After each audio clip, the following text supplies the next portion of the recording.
নমস্কার বন্ধুরা, মালতী কিচেনে তোমাদের সবাইকে স্বাগত। আজ চলে এসেছি ইলিশ মাছ নিয়ে। বেশ বড় একটা ইলিশ ছিল, যদিও আমাদের সমস্ত মাছই বাজার থেকে কেটে আসে, আমাদের ঘরে কাটা হয় না।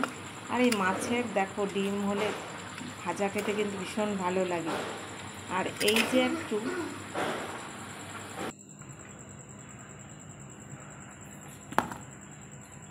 এই যে এটাকে কি কচু বলে, শোলা কচু। আজ আমি শোলা কচু দিয়ে ইলিশ মাছ বানাবো। তো বন্ধুরা দেখতে থাকো আমি কীভাবে ইলিশ মাছটা শোলা কচু দিয়ে বানাবো। তো মাছে প্রথমে আমি নুন হলুদ একটু মেখে নেব।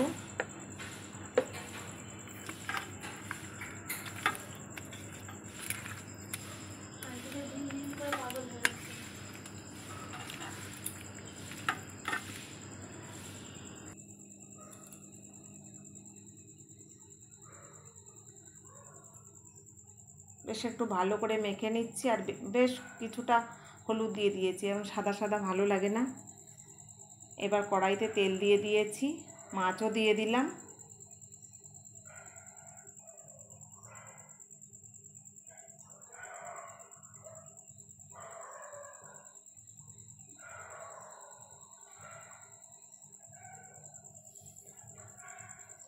অনেকগুলো মাছ দিয়ে দিলাম, 3-4টে ভাজা রাখবো আর সব ঝোল করবো।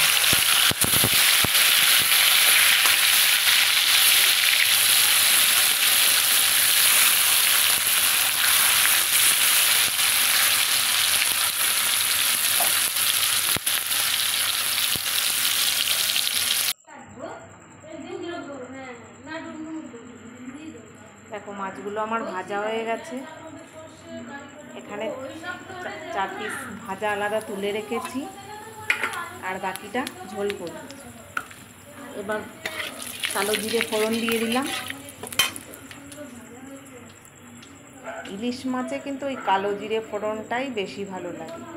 আর মানকচু না বলছি, এটা শোলা কচু যদি খাওয়া যায় তাহলে আলু কেন খাওয়া যাবে না। আমি এখানে ছোটো ছোটো দুটো আলুও কেটে দিয়ে দিয়েছি।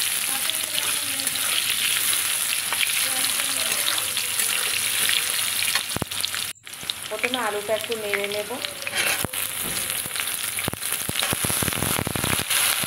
তারপরে কচুগুলো দিয়ে দিচ্ছি।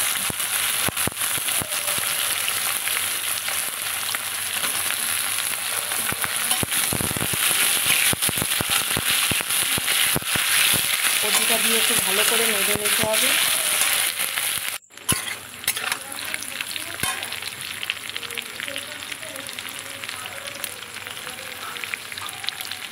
একটু বেশ লাল লাল হয়ে গেছে।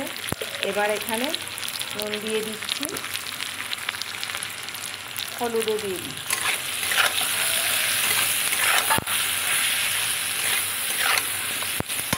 এবার আর একটু নেড়ে নেব। সামান্য একটু জল দিয়ে দিচ্ছি। দেখো এখানে আমি আর দ্বিতীয় কোনো মশলা ব্যবহার করিনি। 3-4টে কাঁচা লঙ্কা দিয়ে দিলাম।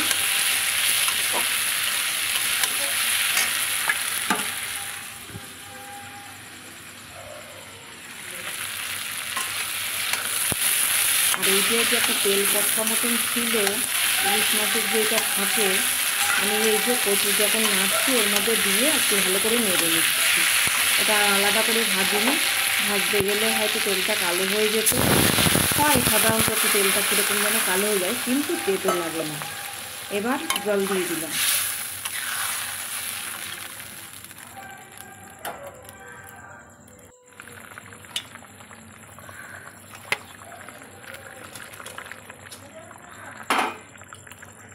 এবার ঝোলটা ফুটে উঠেছে, আমি ওপর থেকে এবার মাছগুলো দিয়ে দিচ্ছি।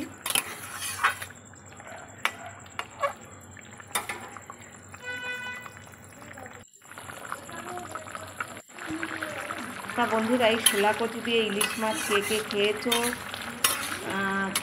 আমাকে কমেন্ট করে জানাবে। আমি কোনোদিন কিন্তু খাইনি, এই ফার্স্ট বানাচ্ছি। তো ভিডিওটা ভালো লাগলে লাইক কমেন্ট শেয়ার সাবস্ক্রাইব করে দিও। আর ফেসবুক পেজটাকে ফলো করে দিও। নতুন ভিডিও নিয়ে আসবো।